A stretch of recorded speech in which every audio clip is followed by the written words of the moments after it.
Yo, this is gonna be really weird because look, I'm not a teacher, but I feel like I can teach you Zoomers how to read Yu-Gi-Oh cards. I know it's like an ongoing thing where it's like, Yu-Gi-Oh players can't read. And okay, that's true. I don't think my generation can read, just like I don't think anyone can read Yu-Gi-Oh. But I will break down this quantum physics of Yu-Gi-Oh and explain to you slowly how Yu-Gi-Oh works, kind of. But of course, if you guys want to see more like this, then you know what to do. Share the video and like the video, share with a friend, somebody that may want to play Yu-Gi-Oh and is zooming all across the screen and doesn't understand. So I don't know if you guys noticed, but like, I don't read Yu-Gi-Oh cards like conventionally. It's weird, right? I read Yu-Gi-Oh cards completely different than what you guys will read Yu-Gi-Oh cards. Y'all really sit down and be like,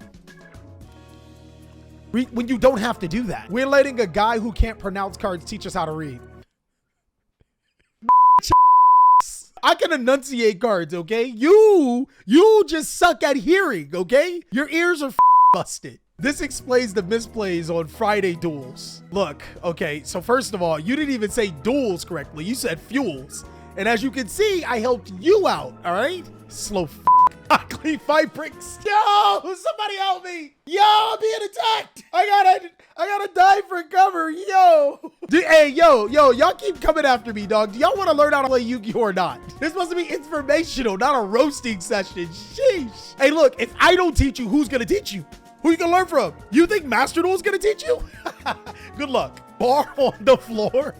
Oh my God. I'm gonna assume that you know the very basics. Like, you know the difference between an effect monster and a normal monster, right? Effect monsters say effect in attacks. So I'm gonna break this down the best way that I can because Yu-Gi-Oh can actually be extremely simple once I teach you how to read Yu-Gi-Oh cards. As long as you don't have a collective brain cell of one. You guys don't have that, right? Instructions unclear, foot and blender. Yeah, you guys still have a collective brain cell of one. So I am going to explain this that even the simplest of glue eaters can understand. When you look at a card text, I want you to look for 4 different things every single time. Now, don't look too hard. Not every single card has it, but this will help you decipher how cards work. The first thing I want you to look for is requirement. Requirement is what needs to happen or what needs to be present in order for you to use the card. Sometimes these requirements have a colon. Sometimes cards are just nothing but requirements. Think of Cyber Dragon. Literally reading Cyber Dragon, it is nothing but a requirement. Sometimes requirements are a little bit more complex, and those requirements have a colon. And for that, you can think of monsters like Elemental Hero Stratos. Now, I want you to think anything before that colon is just like Cyber Dragon. The only difference is that it activates. And of course, we'll get into activation and spell speeds a little bit later. Next is different from a requirement. It is a cost. Cost is something that you need to do in order to gain the card's effect. The best way to be able to decipher if a card has a cost, semicolon. You guys know what semicolons are, right? Isn't colon in your stomach? You know what? From the school system that didn't teach you cursive, I'm not even gonna hold you. Colon, 2 dots, semicolon, dot, comma. For Yu-Gi-Oh, completely different things. Cost of a Yu-Gi-Oh card is how much money you gotta pay. Oh my God, that is perfect. That is exactly what it is. How I want you to think about it is like, let's say walking to the store is the requirement to be able to pay the cost, the money, to get the item, the effect of what you want. Now, you don't always have to walk to the store and you don't always have to pay the money, but on most cards, you're gonna have to do at least one or the other. Oh my God, thank you, that was perfect. The next part is effect. Well, what you either walk to the store or what you pay for, that's what you're trying to do. Effect is literally the card text you were trying to use, my friend. And lastly is restriction. Now, I ain't gonna cap. Restriction is like when you get an electronic and it says, if you open this, you void the warranty. Sometimes we can get around those restrictions. Sometimes we can't. A good example of a restriction would be Ash Blossom and Joyous Spring.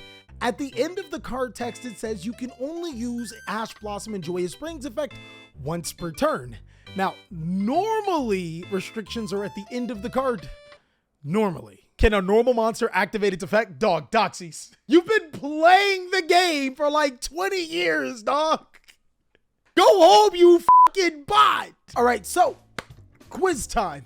We are going to need a card that has all of those bullet points so you can test yourself on how to read it. Endymion, Mighty Master of Magic, Pot of Greed, Mirror Jade, Inspector Porter, Endymion. Bro, I said simple. Chat.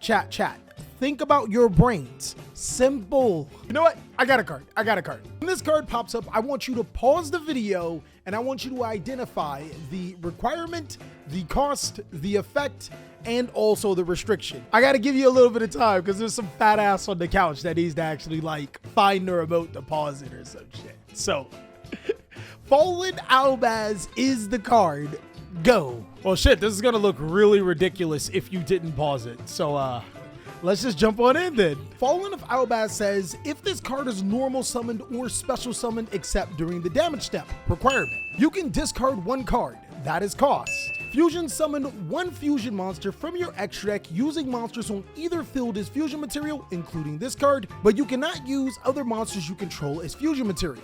That is the effect. You can only use this effect of Fallen Albaz once per turn.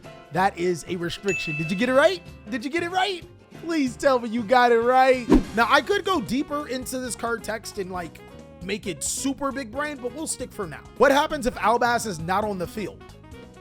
Well, it says specifically right there, fusion summon one fusion monster from your extra deck using monsters on either side of the field as fusion material, including this card. What do you think it does? If you can't fuse using this card, then come on, hold on, let me know. Come on, big dog. How does it not make sense? Help! I'm literally trying. I'm trying my best. It literally says fusion summon using this card. You have to use the card for a fusion. If you can't use it on the field for a fusion, you can't fuse. I fucking hate you Zoomers. Please tell me, do you understand that part? We understand activation requirements, everything before a colon, cost, everything before a semicolon, effect, and then restrictions. Yeah, we fucking understand you. Oh, thank you. This boomer was about to have a heart attack. Bro, I'm lost. Can you start over?